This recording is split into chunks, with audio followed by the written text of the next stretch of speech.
pupuntahan sa amin. Yung walis doon parang ano, isang araw mo lang gagamitin, yung laglag na. Tapos 20 doon, no? Parang mura doon, tapos 20. So, 200 na yung niya. tingin nga tayo ng halaman, yung pantanim sa Batangas. Sa binibilan natin.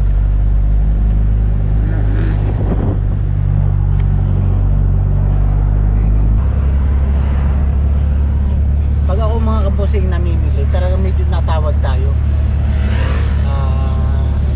Pinaugulian na natin yung mga kabosing. Yun naman kung ibibigay lang. Kung hindi naman, lumaki tayo mga kabosing at inanghanap buhay natin eh. Yung maghalaga ng siyempre tatawaran pa rin yan. Kaya pag tayo nabili, natawad din tayo mga kabosing. Yung tama lang na tawad. Huwag naman yung tatagpasin pati puhunan.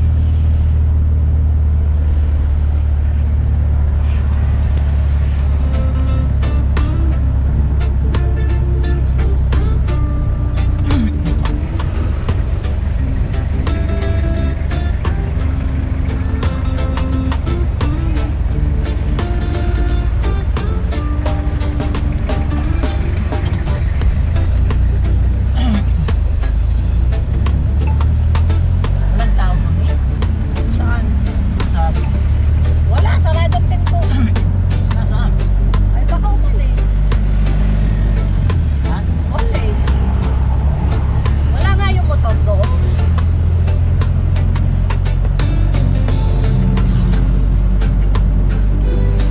Sabi.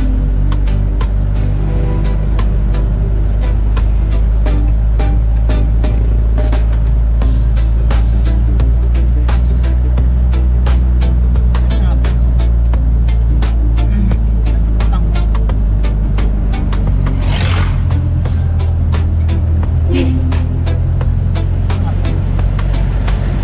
Bagdaro ko yan. Ha? Bagdaro ko yan.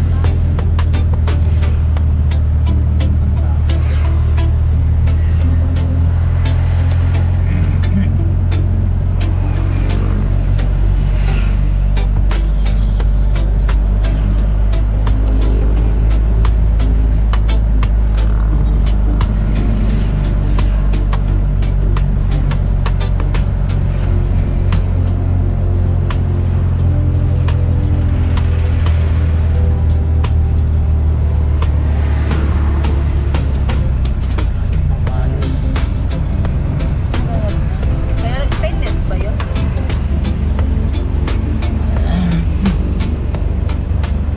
So yan mga kabosing, dito tayo sa bahay. Ito ang nabili kong walis doon sa silang. Dalawang walis ting-ting at saka itong ano, mahahabang to. So halos ano yan, 1,000 na yan. Yung may hiling pang isang walis na ano, pang tungko yata ito eh. Ayan, matitibay ang mga walis na ito mga kabosing. Ayan. Pang sa daan mga kabosing. Ito sana sa may Panalig. Pero meron akong isang walis dun sa Batangas eh. Yun siguro ang bibigay ko sa kanila, baka mawala din lang. Kasi baka hindi nila maingatan. So yan, at nandito tayo sa bahay. At mga kabosing, kung mapapansin nyo, ayusin mo nga na itong ano, ito pahugasan na nyo to. Ngayon, pinapinturahan ko yung loob ng ano, nung bahay ko. Yan. Bali pati kesame. Nangitim na eh. Ilalahatin ko na. Naibaba mo raw lang yung pintura?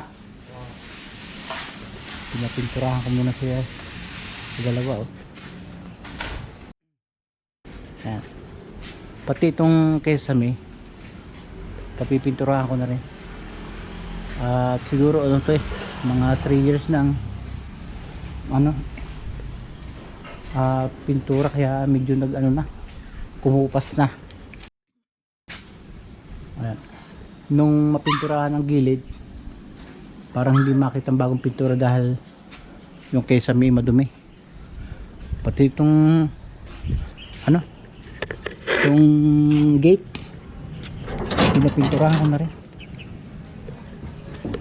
Ayan na, napasan ninyo.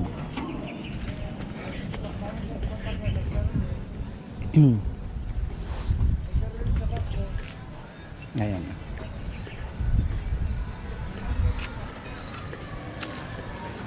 Namumuti oh. Ayan na, pinapinturahan ko na. Yan, pagpipinturahan ko rin yung mga bakal na yan lahat para mag uniform ba. So ito, grabe ang init mga kabosing. Talagang kahit dinidilig yung mga halaman dito, halos gusto rin mamatay. Ayun no, wala na, hindi na mabubuhay ito dahil dinidilig. Ang matibay lang sa init mga kabosing, itong kamatis oh. Yan, kamatis. Pero yung iba halos namatay lahat. Kaya siguro pagkatapos ng sana ako magtanim pag pumatak ng ulan, yung mga siling green yan buhay, matitira pa rin.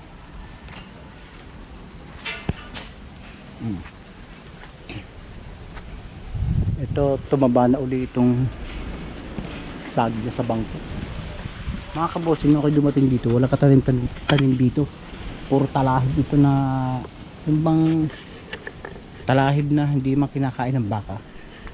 So ito madumi din. Nung linisan ko itong part na to, naglinis din sa kabila, gumaya din sa akin. Ang lakas mo ka-influence mga kabosing pagka yung katabi mo eh naglilinis eh. Kaya dati ang daming hayop dito sa lugar na to, mga kung ano-ano mga hayop, at kalimit niya ahas pa, nawala na mula nung malinis na namin to. Then buti pa nga dito mga kabosing sa Cavite. Pagdating ko doon sa Batangas, kung hindi ako talaga nagtanim doon, talaga eh, halos wala pang isang taon yung aking bahay doon. Marami ka nang mapupitas na gulay doon, sa totoo lang. Yun namang mga kapatid ko doon, may mga sari-sari naman tanim, kaya hindi nila pinapaalman yung mga tanim ko doon, kahit na magkanghihinog yung kamatis, talong, magkanggugulang, okra. Kaya pag may nagiging bisita doon, pinamimigay ko na. Katulad nung magpunta yung mga kapanalig team, yun na kinuha ni Mil, at basta may doon sila kumukuha ng mga panggulay. At okay lang naman sa akin mga kabosing, dahil alam naman ninyo ang kapanalig team ay hindi iba sa akin. Yan, dahil bunga ng malunggay oh. So kung mapapansin nyo mga kabosing, ito ay sobrang linis. Hindi po ako naglinis ng mga kabosing, yung anak ko si Rap. Hindi ko may inuutusan maglinis, makita ko na lang sobrang linis na talaga. Kaya may kitang damo, kinalay kayo yata ito eh. At ito ay mga chill, ano yung siling malalaki, ayan o. Pero mayroon din siling ano eh. Ayan. Oh. Ito yun yung hinahalo sa ano, sa karne. Dinilig na yan, pero sa talanta pa rin. Kunin natin yung mga okra.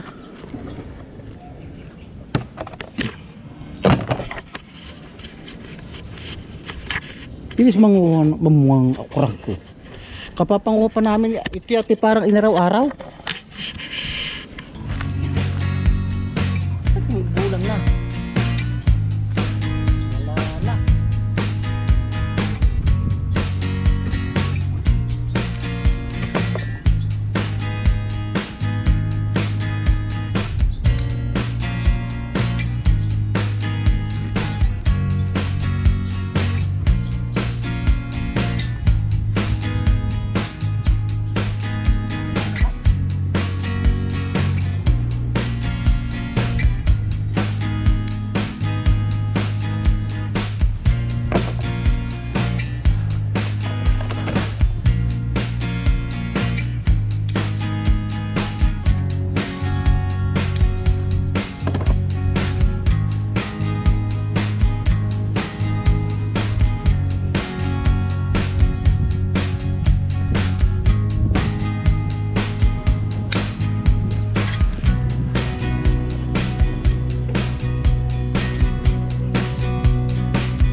Ito nga flamingo. Ang lalaki. Ang daming bulaklak. Oh. Biglang dumami yung ano. Yung bulaklak. Ito yung manggang ito yung may sakit eh. Siguro kung wala itong sakit, yung minangain sa puno, siguro lalong masipag bumunga to.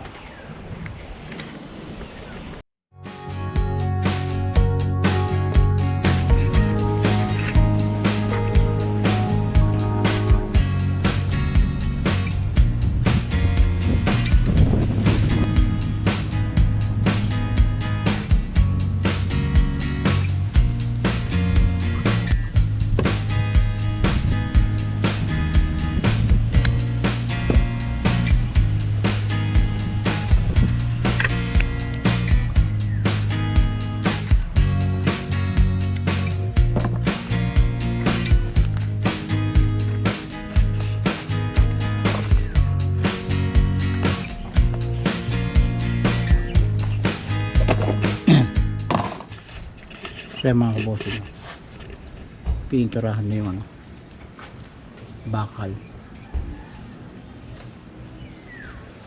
Kinakalawang na eh.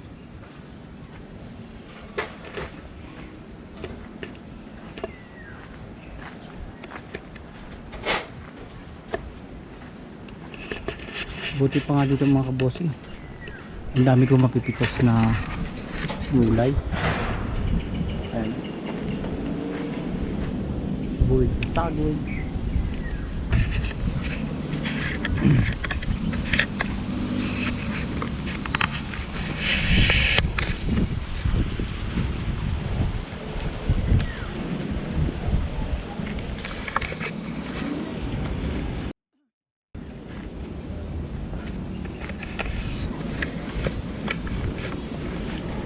Itong papayang ito, napakatanda na nito. Nung unang pamumungan nito, ang gaganda eh. Tagal din.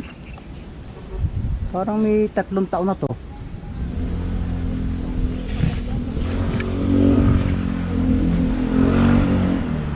Yan mga kabosin. At dito ako naiinip sa isang tingin kong ano,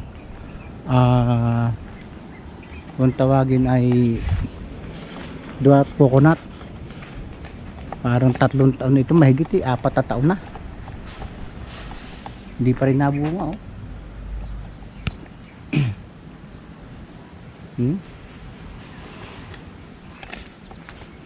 Di ba? Pinturahan natin para at least eh, maging maganda naman. Ang okra, pag hindi papanguhan ng araw-araw o makalwa, hindi mo na mapapakinabangan kasi ang bilis nilang gumulang.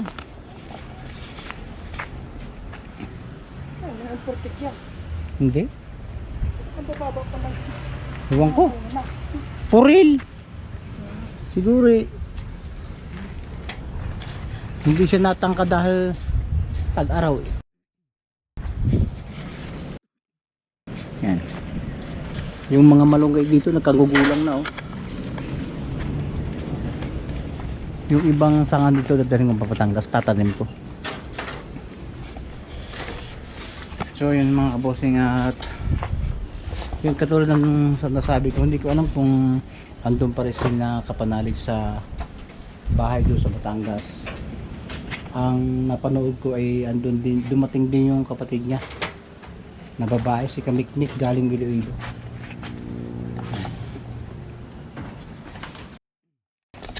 Nangalan puro ng Indian ng ang daming mga bulaklak ngayon oh, di po yung itaas eh, kaso hindi naman lahat ay bunga.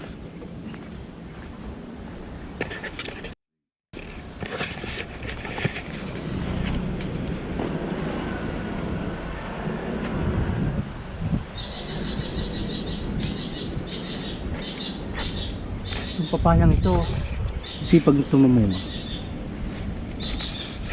So ito mga kabuting by the month of May, unti-unti ko na itong taniman. Kung nabuhayan nga natin ng gulayan nung tag-araw lalo na sa tag-ulan, lalaki rin ng bunga kaya lang hindi namin inabutan. Sobrang gugulang na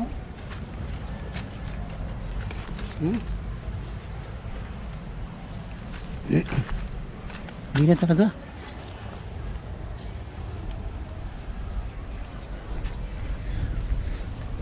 Katuwa na magtanim ng halaman wala yung abono mga kabosing, totoo lang, walang abono yan.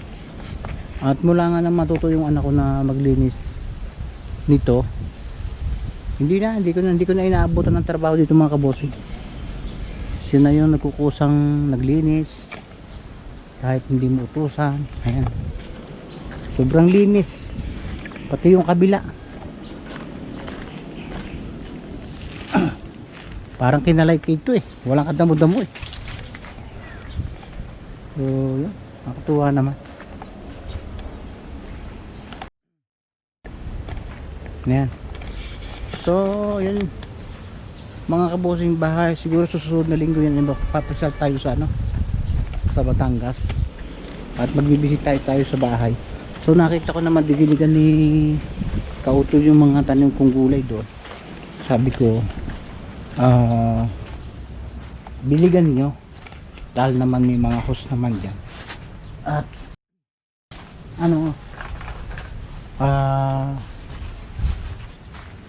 para at least kung hindi man magdiligan araw-araw ay kahit pa paano makatikim ng ng tubig yung halaman. Yun nakita ko sa vlog ni Kautol, diniligan nila yung mga gulay kasi pag nandun ako mga kabosing araw-araw ay dilig yun, wala yung palya, dilig talaga lagi yun. Dahil kung di mo didiligan, ang kamatis kasi mga kabosing matibay sa init, pero yung iba, yung mga talong, okra medyo matibay din yan, pero pag hindi mo diniligan wala rin. Kung andun ako mga kabosing, hindi lang ganun ang aabuti ng mga gulay na yun. So totoo lang, ang kamatis halos grabe, ang daming bunga at nakikinabang din naman yung mga napunta. Sabi ko pungunin na lang kasi kaysa naman mabulok lang wala ring makikinabang. Yun namang mga nandun sa kapitbahay ko dun, hindi naman nila pinapakialaman kahit magkambubulok. Siguro may tanim din sila, pero okay lang naman sa akin na kunin nila basta sila yung magsabi, okay lang. At nakakatuwa rin naman na yung tabi ng ang nakakainis na sa bukid ka pero wala ka mapitas na gulay. Yun ang kasi nung ako'y nanggaling dyan, walang problema sa amin sa ulam pag sa larangan ng gulay. Kaso nung ako'y magbahay doon mas magambuto pa dito sa Cavite, minatitikas ako wala talaga. Ultimo yung siling labuyo ako nagtanim mga kabosib, kaya may mga sili doon. So tingnan natin kung makakauwi tayo ngayong ngayong susunod na linggong ito. Tulad na sinabi ko sa inyo, ang produktong petrolyo o diesel ay bumababa na at tingin ko kayang-kaya na ng mga driver kahit na hindi kabayad. Ayan, ang ganda ng pintura, lalo na pag nabuo ang pintura niya.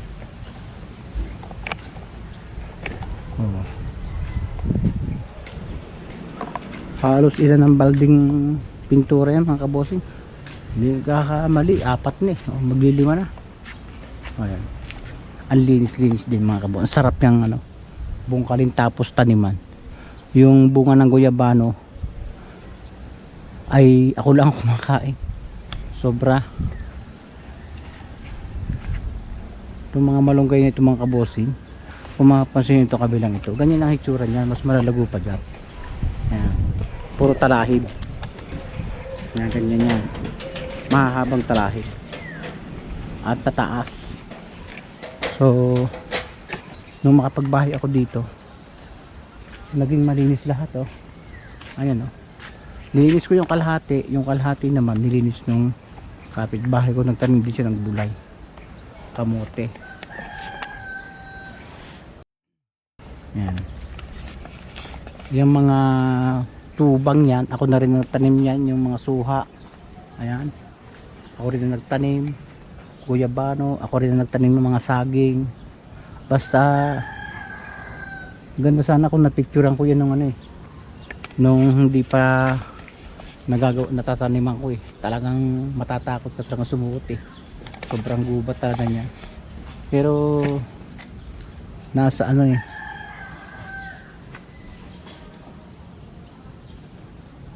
nasa mga tao na lang talaga.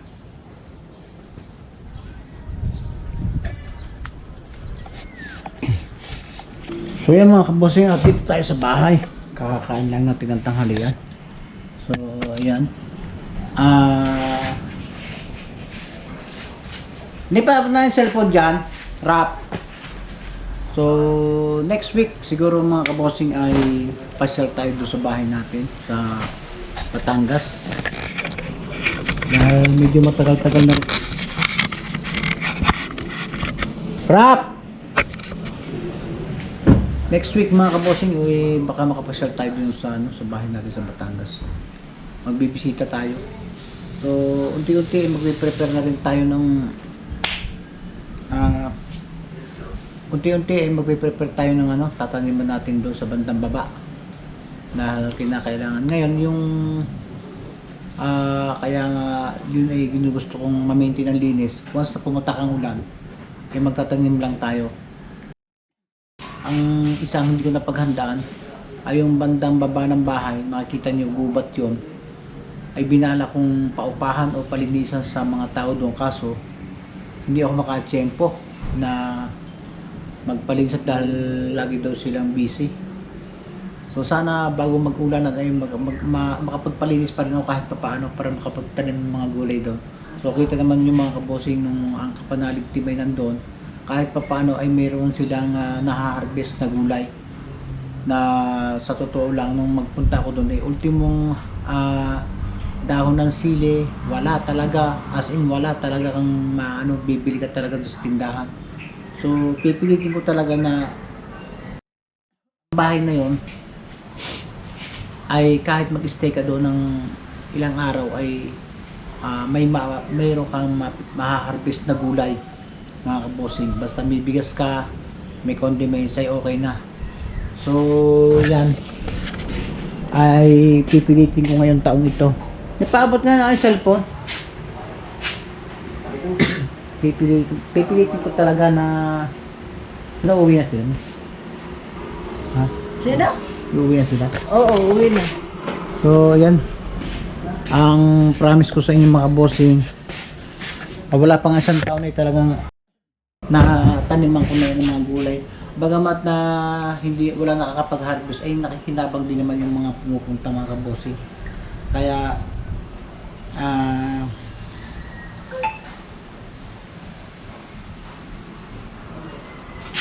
ngayon mag-order na ako ng mga pananim na punla para at least ay pagpatak ng ulan o by the month of June ay may mga sibo na tayong mga halaman dyan mga kabosing. So yan, bago ko tapusin itong vlog na to, katulad sa sinabi ko sa inyo, wala akong masyadong vlog na mahahaba dito dahil dito lang tayo sa Cavite at sinisingit ko lang yung mga oras na makakapag-video tayo. So muli ay maraming salamat po doon sa mga sumusuporta sa Kapanalig Team at doon sa Kapanalig Team. Sana ma-enjoy kayo dyan sa bahay ko dyan sa Batangas. Alam naman ninyo, open yan, pwede kayong mamitas dyan anytime, pwede kayo mag-stay. So kayo na lang bahala mag-alaga dyan sa bahay dyan kasi kayo naman yung mag-i-stay dyan. So pinagtitikwala ko lang talaga yung mga boss sa lahat ng Kapanalig Team. Yan. So yan, bago po tapusin itong vlog na to ay muli ay ako yung nagpapasalamat sa lahat ng bumubuo ng Team Kahon. Hindi ko na kayo isa-isahin, siguro next vlog na lang. Sa lahat ng nagko-comment sa aking vlog, yan, sa lahat ng nanonood, nagtitiyaga kahit dito lang ako sa Cavite, maraming pong salamat. At sa mga nag-subscribe, panalig subscriber, kahit hindi galing ka panalig subscriber, ay salamat, maraming pong salamat. So maybe dito na lang natin tatapusin ang ating vlog. At ngayon po ay napakainit ng panahon.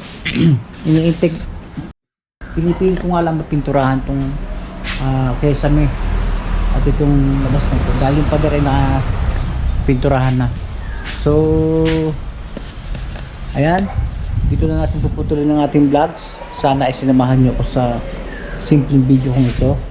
Maraming po salamat. Until next video na lang mga kabosing. Bye!